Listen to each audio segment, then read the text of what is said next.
Estong nagwapuhon, wala kayo ka-eskwela. Kay wala siya'y trabaho, wala sa makaasawa. Nakahukom, manimpalad na lang siya.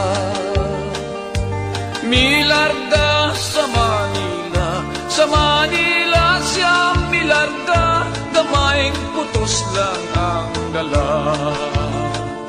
Sa Manila, squatter ang Pinoy anan niya.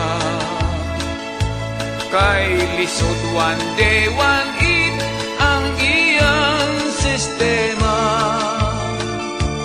Miintra siyas trabaho nga illegal delikado pa.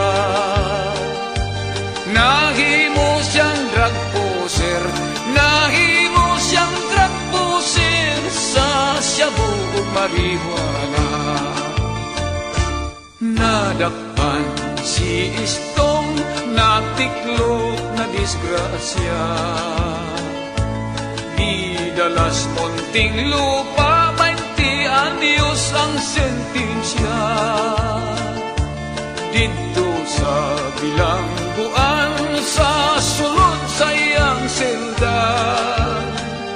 Mga adlaw gipalabay, lawas gipatik-patikan, gidruing-druingan pa.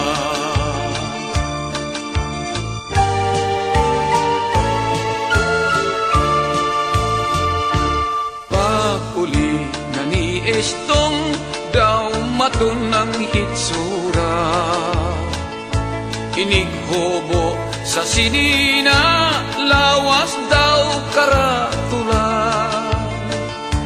May tato nga dakong bitin sa bugan ug sa paa. Sa likod may agila, sa dughan adunay krus, may ginuong nagdupa. Kapait di ay kung mabilanggutan.